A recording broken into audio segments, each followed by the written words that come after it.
Corona महामारी के चलते जहां एक तरफ लाखों लोग मौत के मुंह में समा गए, वहीं पर लखनऊ का एक नया और अजीबोगरीब मामला सामने आया है, जिसमें कोरोना ने एक परिवार के 8 सदस्यों को निगल लिया। देखने में, सुनने में ये थोड़ा सा अजीब सा लग रहा है, लेकिन आज जिस घर में मैं मौजूद हूँ, मेरे घर के पीछे आप देख सकते हैं, ये उन सदस्यों की तस्वीर है जो 22 अप्रैल से लेकर 15 अप्रैल के बीच में कोरोना के चलते भगवान के पास चले गए और साफ तौर पर जिस तरह के दावे किए जाते हैं, जिस तरह के वादे किए गए थे कि कहीं ना कहीं से जो सरकार है, जो प्रशासन है, वो लगातार कोरोना संक्रमितों के पास पहुंच रही है, लेकिन ऐसा कुछ भी नहीं हुआ। ना इनको बेड मिला, ना इनको ऑक्सीजन मिली और ना इनको अस्पताल में जगह मिली। ये वही घर है, आप देख सकते हैं कि ये घर के सदस्य जो हैं वो यहाँ पर खड़े हैं और आज ये पूरा इतना बड़ा घर जो है वो इनको काटने को दौड़ रहा है और साफ तौर पर अंदाज़ा लगाया जा सकता है कि एक घर के अगर 7 सदस्य कोरोना के चलते ऊपर चले जाएं तो उस घर पर क्या बीतती होगी। उस घर के दुख दर्द को बांट पाना नामुमकिन है, लेकिन हम उनके परिवार के लोगों से बात करेंगे और जानने की कोशिश करेंगे। माता जी, ये बताइए क्या हुआ, कैसे हुआ, थोड़ा सा आप जानकारी दीजिए। सबसे पहले बुखार आया था 2 दिन पहले जी। उसके बाद दवाइयाँ ली, नहीं जब आराम मिला बहुत तेज, सुबह तीसरे दिन चढ़ गया बुखार, तो सीधा बीकेटी में एक हॉस्पिटल था SRM, उसमें प्राइवेट था, उसमें जो है एडमिट करा दिया। करने के बाद वहाँ उनकी हालत सुधरी नहीं, बिगड़ती ही गई।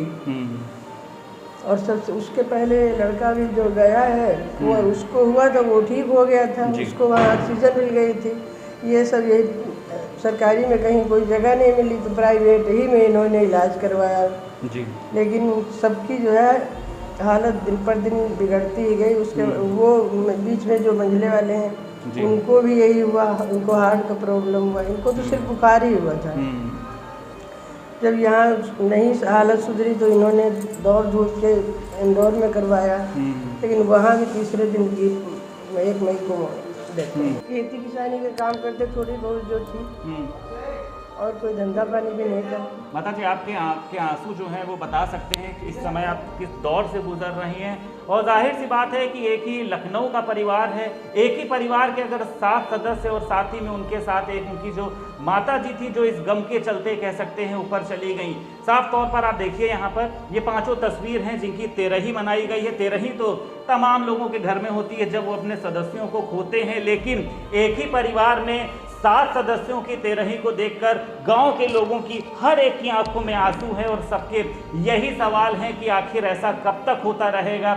सरकार और प्रशासन के जो दावे हैं वो खोखले ही साबित होंगे या सामने धरातल पर निकल कर आएंगे। इसी परिवार के एक और सदस्य हैं हमारे साथ मौजूद हैं, वो भी बात करने की हालत में नहीं है, लेकिन उनसे बात करते हैं और जानने की कोशिश करते हैं। भाई साहब, ये बताइए, कई सदस्यों को आपने खोया है, कितनी तकलीफ है? जिसके घर में एक व्यक्ति की मौत होती है, जितनी तकलीफ उसको होती है उससे 8 गुना तकलीफ हमारे अंदर है, क्योंकि मैंने 4 भाई 2 बहन और 2 माओं को खोया जी। इससे बड़ी तकलीफ हम तो नहीं चाहता हूँ कि किसी को हो जी, और इससे बड़ी तकलीफ हमारे ऊपर कोई हो भी नहीं सकती जी।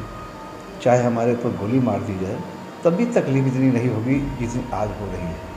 उस वक्त हम अकेले मरेंगे, लेकिन हमारे 4 भाई, जिन भाइयों को मैंने पढ़ाया, घर की आर्थिक स्थिति ठीक नहीं थी, मैं छोटे भाई को पढ़ाया, BSc कराया, LLB कराया, और उसके बाद उसकी मैंने धूमधाम से शादी 6 साल पहले किया, और उसी भाई को 15 तारीख को मैं अपने हाथों से आग लगाकर चलाया।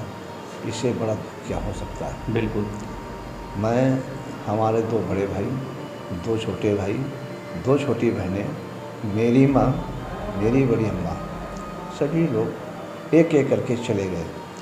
22 तारीख को मेरी बड़ी बहन का देहांत हुआ। रात भर में हॉस्पिटल में जाकर अपने भाइयों का इलाज कराता रहा और दिन में अपनी बहन को कंधा देने चला गया। वापस आए करीब 2-3 दिन के बाद, 2 दिन के बाद 25 तारीख को रात को मेरी माँ का हालत ख़राब हो गई। मुझे इस बात का दुख है कि मेरी माँ माँ के पास 6 के 6 भाइयों में से कोई पानी देने वाला नहीं था। मेरे 2 भतीजे और मेरी बड़ी भाभी घर में थी, जो फ़ोन से हमें बताती रही हालचाल, और मैं उनको बताता रहा ये कर दो, ये टैबलेट दे दो, ऐसा कर दो, गर्म पानी पिलाओ, चाय पिलाओ। लेकिन मेरी माँ का फेफड़ा संक्रमित हो गया, जकड़ गया, अंदर कुछ जा नहीं रहा था। भतीजा रोने लगा कि बड़े पापा दादी कुछ भी नहीं खा रही। 2:03 पर मेरी माता का स्वर्गवास हुआ। मेरे घर की महिलाओं ने हमको सूचित नहीं किया, धैर्य का परिचय दिया कि अगर हम वहाँ हॉस्पिटल में बता देंगे तो अभी वो भागेंगे। लेकिन 6 बजे हमारे छोटे चाचा अजय सिंह यादव ने हमें सूचित किया कि माँ का देहांत हो गया। मैं अस्पताल से सीधा घर आया और घर पर माता जी का अंतिम संस्कार प्रक्रिया हुई। 10 बजे माता जी को फ़ोन कर हम लोग वापस आए ही थे कि 11 बजे फ़ोन आ गया कि छोटे भाई का देहांत हो गया। इससे बड़ा दुख क्या हो सकता। छोटे भाई को माता जी की जहाँ पर चिता जल रही थी, जब मैं छोटे भाई को लेके गया तो माँ की भी चिता जल रही थी, भाई की भी चिता जलाना पड़ा। बिल्कुल, देखिए जाहिर सी बात है कि आपके दुख को बांट पाना संभव नहीं है, क्योंकि जिस तरह का आपने दुख झेला है। अच्छा, सरकार ने तमाम वादे किए थे कि अगर किसी के घर में कोरोना संक्रमित की मृत्यु होती है तो वहाँ पर एक टीम पहुँचेगी, वो उस पूरे गांव का छिड़काव करेगी, दवाई देगी, तमाम तरह की चीज़ें जो हैं वो कही गई थी। लेकिन क्या हकीकत कुछ ऐसा हुआ? इतने लोगों की मौत हो गई, क्या अभी तक आपके घर में सरकार का कोई आदमी, सरकार का कोई प्रतिनिधि या जनता का प्रतिनिधि आपके पास आया आपके दुख दर्द को बांटने के लिए? आदरणीय मुख्यमंत्री जी, पेपर में तो हम कई बार पढ़े हैं कि ये सहायता होगी, वो होगा और सैनिटाइजर किया जाएगा। लेकिन बीच के जो अधिकारीगण हैं वो इसमें लापरवाही कर रहे हैं। हमारे घर में आज तक ना तो सैनिटाइजर किया गया, ना ही डॉक्टर की टीम आई।